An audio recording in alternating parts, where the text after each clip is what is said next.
할렐루야. 2025년 12월 25일 참소망의 성탄절의 아침이 밝았습니다.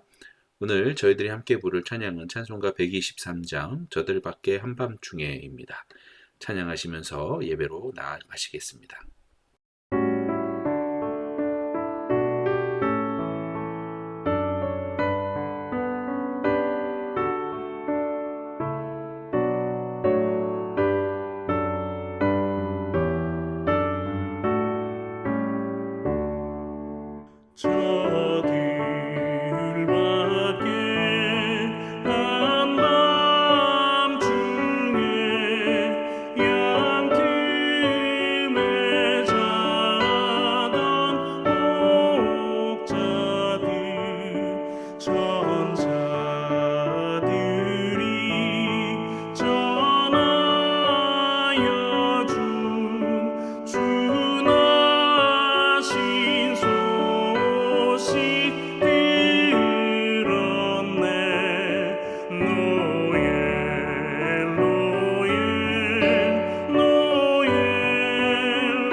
오늘 주님께서 우리들에게 주시는 말씀은 미가서 5장 1절에서 15절까지의 말씀입니다.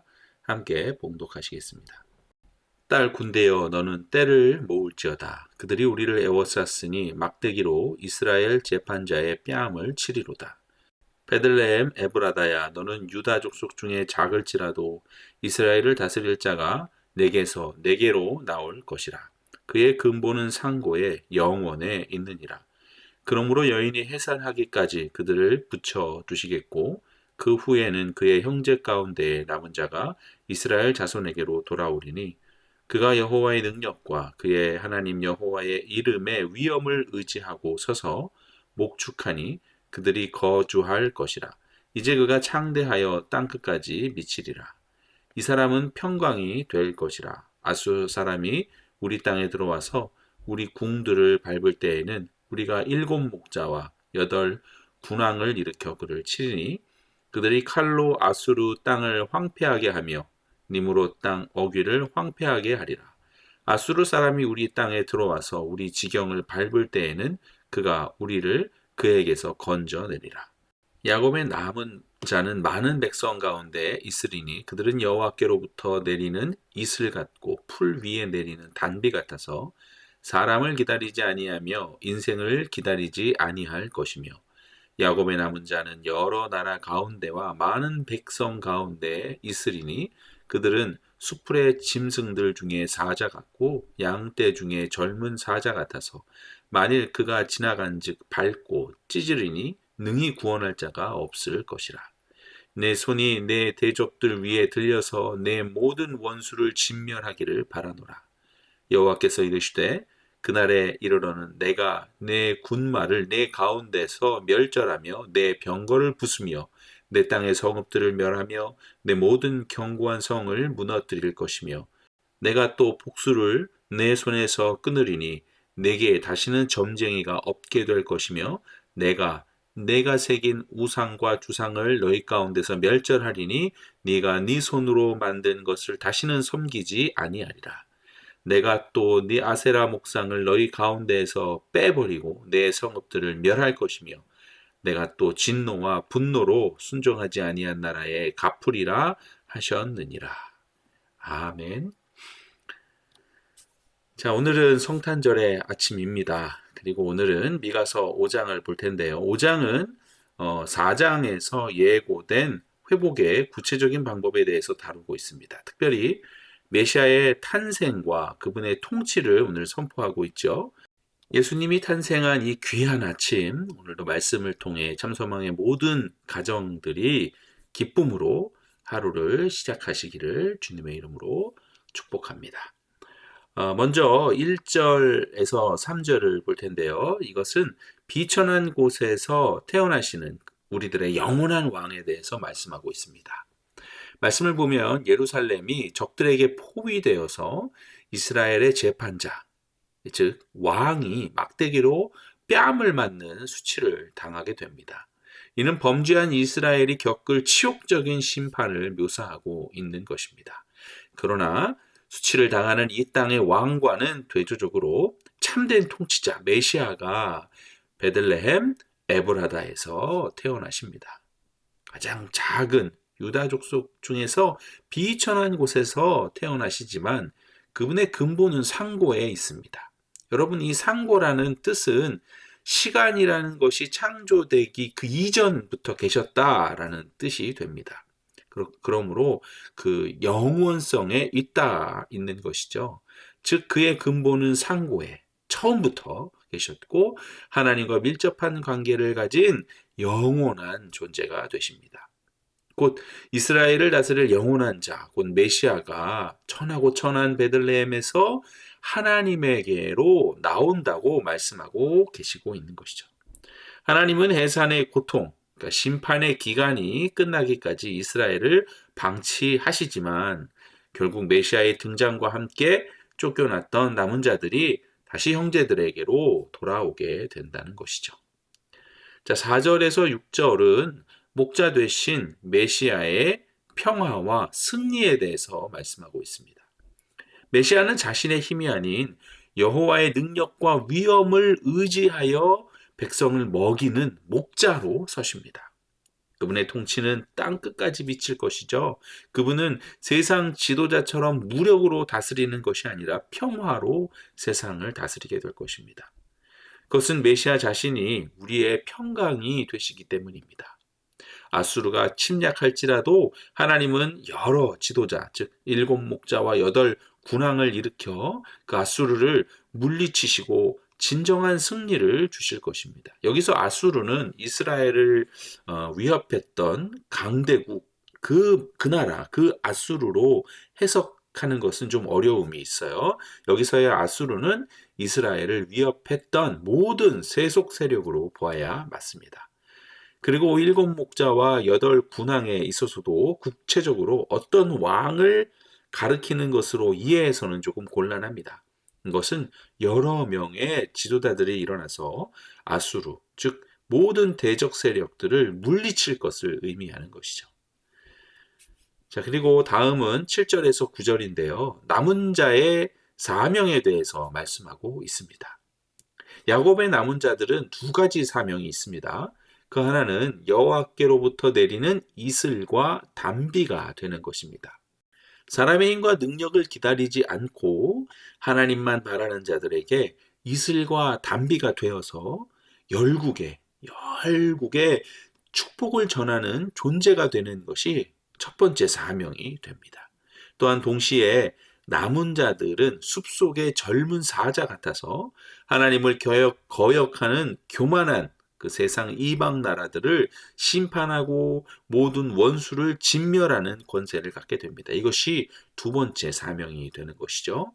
그러므로 이슬과 단비가 남은 자들에게는 여호와께로부터 내리는 구원과 축복이 될 수 있으나 인생을 바라고 세상 것들을 바라는 열국에는 심판이 되었던 것처럼 사람을 기대하며 교만한 열방들은 젊은 사자 앞에 그렇게 서 있는 양떼처럼 심판을 당하게 되는 것입니다. 그러므로 우리에게 두 가지 사명, 즉 이슬과 단비 그리고 젊은 사자와 같은 그런 사명이 우리에게 있는 것이죠. 자, 이제 마지막으로 10절과 15절은 인간의 의지를 꺾으시는 그 정결 작업에 대해서 말씀하고 계십니다.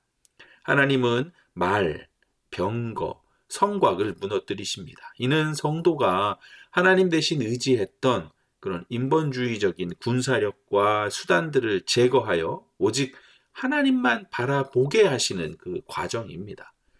그러므로 복술, 어떤 점쟁이, 우상과 주상, 아세라 목상 등 인간의 손으로 만든 모든 가짜 신들을 파괴하십니다. 하나님 외에 다른 곳에 마음을 두지 못하게 정결하게 하시는 것이죠. 말씀을 듣지 않는 열방의 나라들에게는 하나님의 공의에 따른 형벌을 내려서 철저히 심판하실 것입니다. 자, 여기까지가 본문에 대한 설명이었습니다. 여러분, 성경은 계속해서 우리에게 회복을 말씀하고 계십니다. 그리고 오늘은 특별히 그 회복의 절정이 메시아임을 밝히고 있습니다. 첫째는요, 하나님은 세상을 구원할 왕을 예루살렘의 화려한 궁궐이 아니라 유다 족속 중 가장 작고 보잘것없는 베들레헴 에브라다에서 나게 하셨습니다. 인간의 눈에는 비천해 보이나 그분의 근본은 상고의 영원에 있습니다. 이는 예수 그리스도 그분께서 창세 전부터 계셨던 그 성자 하나님이심을 선포하는 것이죠. 세상 사람들은 이 예수를 깨달아 알 수 없습니다. 하지만 우리는 알고 믿고 고백합니다. 그것은 우리가 비록 세상의 기준으로 보면 보잘것없지만 하나님께서는 우리를 선택하셨고 부르셨고 예수 그리스도를 알고 믿고 고백할 수 있는 그 성령의 은혜를 허락하셨다는 것입니다. 하나님은 사무엘을 통해 다윗을 왕으로 세우실 때도 눈으로만 볼 수 있는 그 용모와 키가 아닌 중심을 보셨습니다. 이새의 아들들 중 가장 작았던 다윗을 택하셨듯 하나님은 세상의 약한 것들을 택하사 강한 것들을 부끄럽게 하십니다. 그러므로 우리들의 형편이 지금 베들레헴처럼 작고 비천해 보이십니까? 예수를 믿는다고 혹시 무시당하지는 않으십니까? 염려하지 마십시오. 영원하신 하나님의 능력은 바로 그 낮은 곳에서 시작될 줄 믿습니다.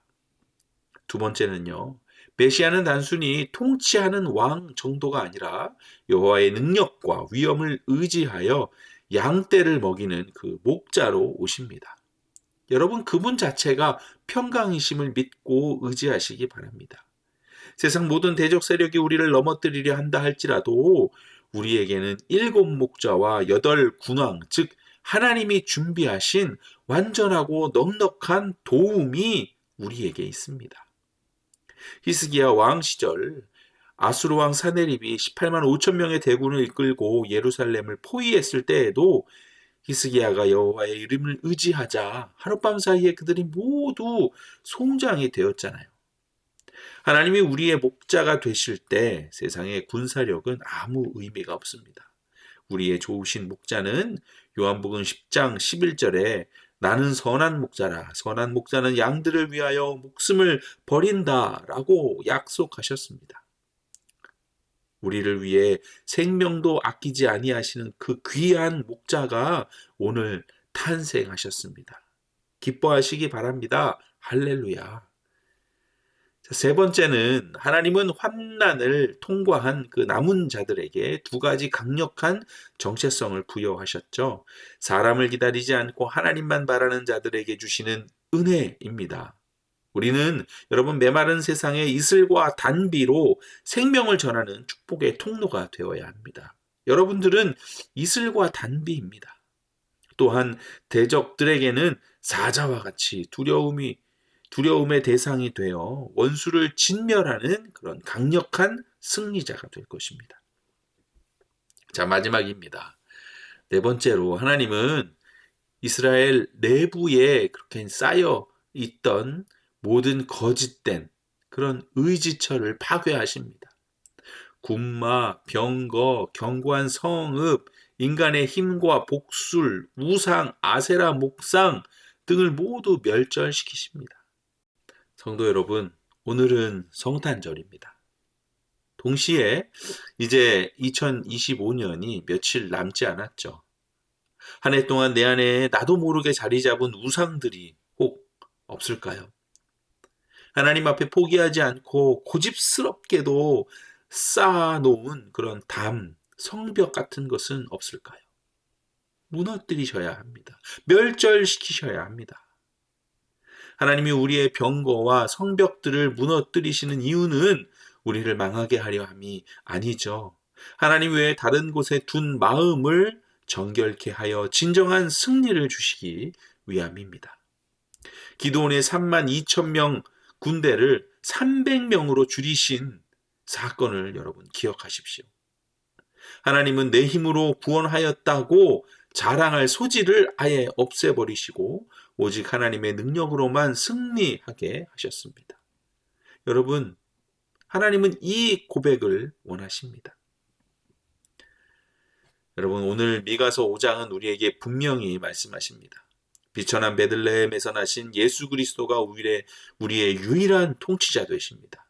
그분은 우리의 평강이십니다. 또한 세상을 우리가 두려워할 필요가 없습니다. 우리 주님이 목자가 되어 지키실 것이기 때문입니다. 우리 안에 숨겨진 영적 우상과 고집 자랑들을 과감히 내버립시다. 그때 비로소 우리는 세상을 살리는 이슬이 될 것이고 단비가 될 것입니다. 또한 어둠을 찢는 사자가 될 것입니다. 오늘 이 성탄절 아침 이 영원한 왕의 통치 아래 거하며 참된 승리를 맛보는 모든 가정이 되시기를 주님의 이름으로 축원드립니다. 아멘. 함께 기도하시겠습니다.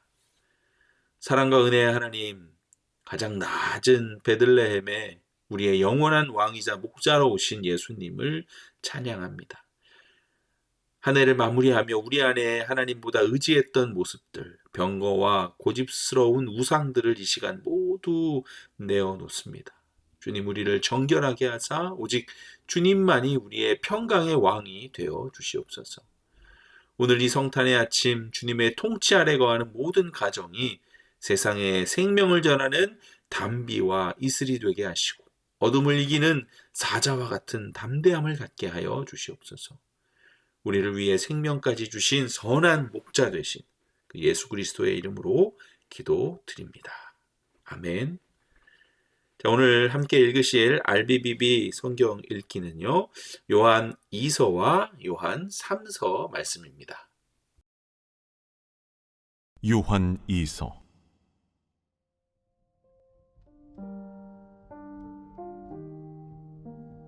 장로인 나는 택하심을 받은 부녀와 그의 자녀들에게 편지하노니 내가 참으로 사랑하는 자요 나뿐 아니라 진리를 아는 모든 자도 그리하는 것은 우리 안에 거하여 영원히 우리와 함께할 진리로 말미암음이로다.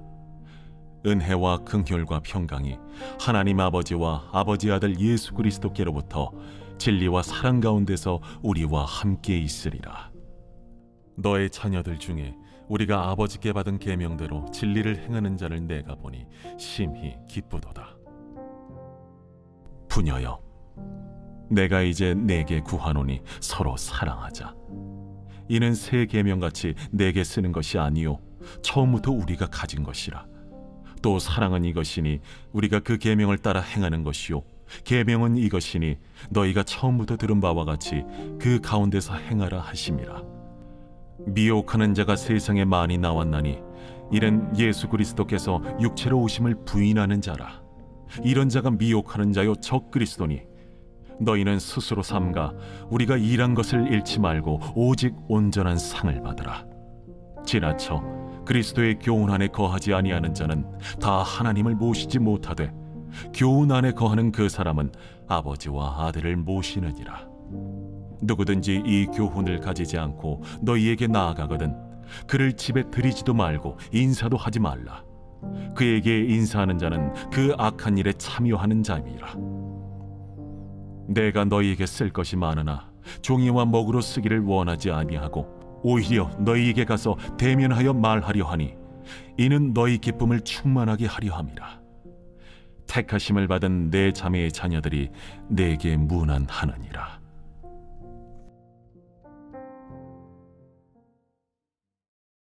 요한 3서. 장로인 나는 사랑하는 가이요 곧 내가 참으로 사랑하는 자에게 편지하노라. 사랑하는 자여, 내 영혼이 잘됨 같이 내가 범사에 잘되고 강건하기를 내가 간구하노라. 형제들이 와서 내게 있는 진리를 증언하되 내가 진리 안에서 행한다 하니 내가 심히 기뻐하노라. 내가 내 자녀들이 진리 안에서 행한다함을 듣는 것보다 더 기쁜 일이 없도다. 사랑하는 자여, 내가 무엇이든지 형제 곧 나그네 된 자들에게 행하는 것은 신실한 일이니 그들이 교회 앞에서 너의 사랑을 증언하였느니라. 내가 하나님께 합당하게 그들을 전송하면 좋으리로다. 이는 그들이 주의 이름을 위하여 나가서 이방인에게 아무것도 받지 아니함이라. 그러므로 우리가 이 같은 자들을 영접하는 것이 마땅하니 이는 우리로 진리를 위하여 함께 일하는 자가 되게 하려 함이라. 내가 두어 자를 교회에 썼으나 그들 중에 으뜸되기를 좋아하는 디오드레베가 우리를 맞아들이지 아니하니 그러므로 내가 가면 그 행한 일을 잊지 아니하리라. 그가 악한 말로 우리를 비방하고도 오히려 부족하여 형제들을 맞아들이지도 아니하고 맞아들이고자 하는 자를 금하여 교회에서 내쫓는도다. 사랑하는 자여, 악한 것을 본받지 말고 선한 것을 본받으라. 선을 행하는 자는 하나님께 속하고 악을 행하는 자는 하나님을 배웁지 못하였느니라. 데메드리오는 무사람에게도 진리에게서도 증거를 받았음에 우리도 증언하노니 너는 우리의 증언이 참된 줄을 아느니라. 내가 네게 쓸 것이 많으나 먹과 붓으로 쓰기를 원하지 아니하고 속히 보기를 바라노니 또한 우리가 대면하여 말하리라. 평강이 내게 있을지어다. 여러 친구가 내게 문안하느니라. 너는 친구들의 이름을 들어 문안하라.